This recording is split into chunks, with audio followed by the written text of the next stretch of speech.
It's difficult to believe that we're standing at a crime scene. When you look around, it's like any community in Jamaica. This could have been anywhere. A few meters from where I'm standing, a car drove up. The men alighted from the car.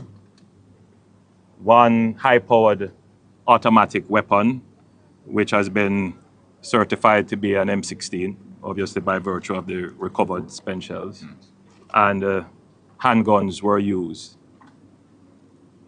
There may be the view that this was a drive-by. So I want to dispel that from the public consciousness.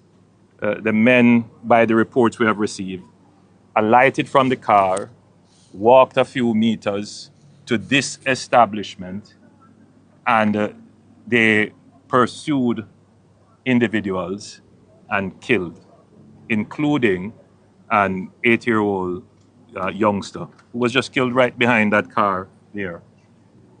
They then went back in the vehicle, went further down into the community, came out of their vehicle again, pursued individuals, and one person was killed. So I want it to be understood that this is not what you would describe as a regular criminal act of a drive-by, and even that should never be described in that way. But this is an act calculated to deliver the highest level of terror. And that is what made me today convene the National Security Council to discuss a criminal act that would not necessarily attract the attention of the National Security Council. But the nature of what was done, and of course what we know about the connections that are involved in this, would make me, as the chairman of the National Security Council and Minister Chang as Minister of National Security, take a very deep look at this problem of organized armed violence and the role that gangs play in the organization, the arming, and the producing violence affecting innocent people.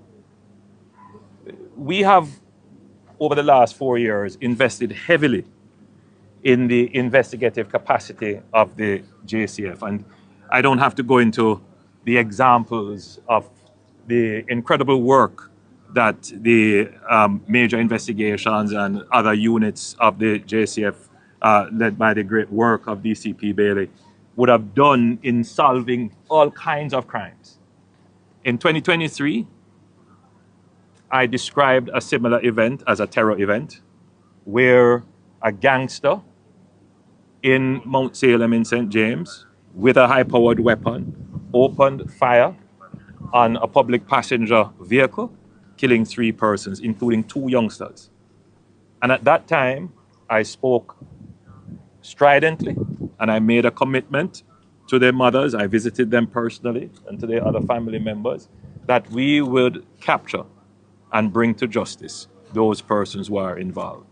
And that was done within a few weeks. So I want the criminals who are involved in this to take my words very seriously. I am personally looking on all areas of the organization to ensure that all the resources necessary from the state, whether it is the financing, whether it is the international cooperation, whether it is the legislative support, will be made available to the security forces to pursue this relentlessly. They must either meet a judge or meet their maker, whichever they choose. But Jamaica cannot countenance this kind of crime where people feel they have the impunity to, in one act, take so many lives, or take any lives whatsoever. I see this as an important tipping point. We have invested, as I've said, heavily in the capabilities of the JCF, whether it is intelligence, training, leadership, infrastructure, technology. There's no question, no other administration has invested in the JCF as we have done. We have used those resources within the law to diminish the capabilities of gangs and indeed to eliminate many gangs. In fact, 4 years ago, we had about 380 gangs, the last report I recall. My report this morning is that we now have 185 active gangs being pursued. Today, I gave a directive to the National Security Council that we must eradicate, eliminate, diminish, wipe out all the gangs that exist, every single one of them, no matter how they feel that they are connected, no matter how they feel that they have resources and they are protected by whoever in the society. This is a tipping point. And as I said in the press conference, every gang leader now should take with themselves. Because as I stand here, I'm absolutely resolved that we will conquer this problem of organized armed violence perpetrated by gangs. So the JCF has, and the JDF, they have their marching orders. They know what the policy of the government is. They know that we're going to put the resources behind it. And in the instant case, yes, we will find the people who are responsible, as I committed to the mother who I met just a while ago, that, getting the killer is not going to return your daughter. But after you have gone through the grieving process and you start to look at, crimes affecting other people, you're going to want your daughter's life to mean something. And if by virtue of this very sad incident that the state's resolve is still to go after these criminals, then it may give a sense of comfort to those who have lost loved ones. So yes, we will treat with the instant case, but that is only a part of the projection and focus. We will go after all the gangs.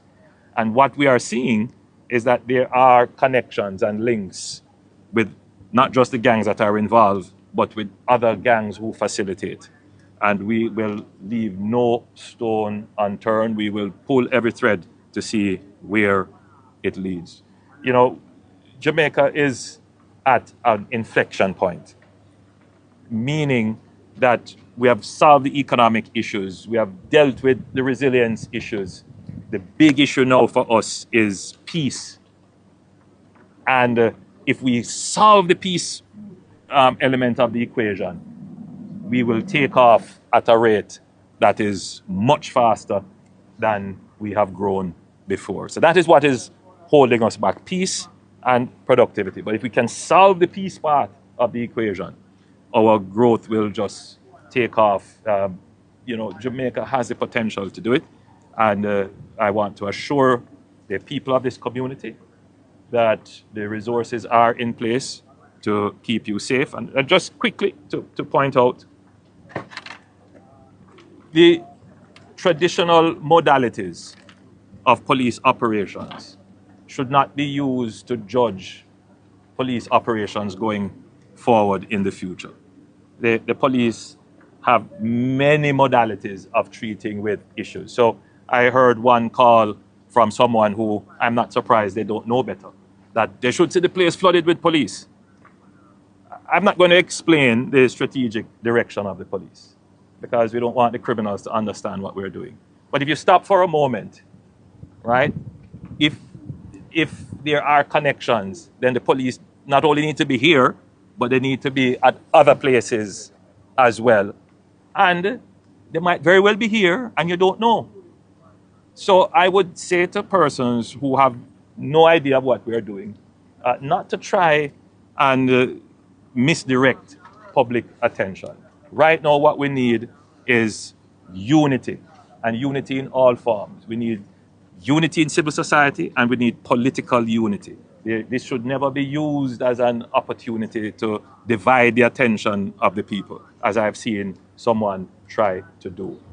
My understanding, and my understanding comes because we have given policy directives from the National Security Council, is that whenever issues like these occur, murders or any kind of issue, that victim support is a standard practice of police response.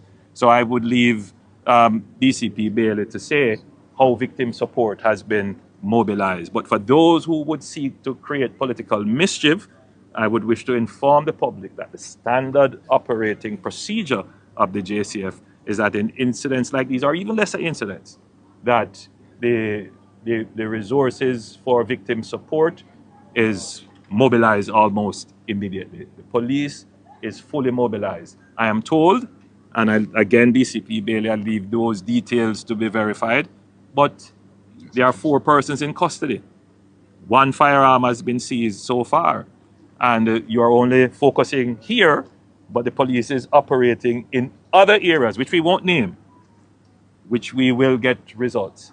So I've given DCP Bailey a directive that we need to see results, not in weeks, but in days. So I know that the officers are going to be beating the pavement and going into communities and getting the information. And as I speak about information, you know, the destruction and eradication of the gangs have come because the police have been incredible in their investigations.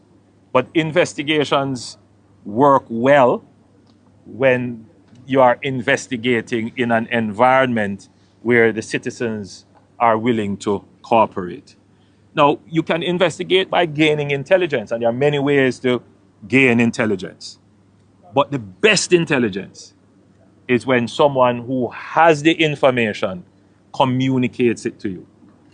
In today's world, there are many ways to get information to the police and be safe. You're doing yourself a favor by sharing the information. The gangs only exist because the environment is such that information is not readily shared with the police. And there is a sense where the gangs have managed to convince citizens that they are protectors and not the police. I've said to the police that our posture in this must be to protect the civilians. We must, the civilians here, the innocent people in this community and elsewhere, must see the police as being on their side. We must replace the gangs in the communities. And that must be the operational posture, which means respect for people's rights, dealing with people with decency and dignity, and supporting community efforts. That is important. And if we build that, the community will feel more comfortable in sharing information. So I make an appeal to the community members. I'm sure people know. I'm sure there is the informal network of information. Share whatever information you have. You may think it's a piece of information that doesn't make sense. Share it still. We want to know, to piece together everything.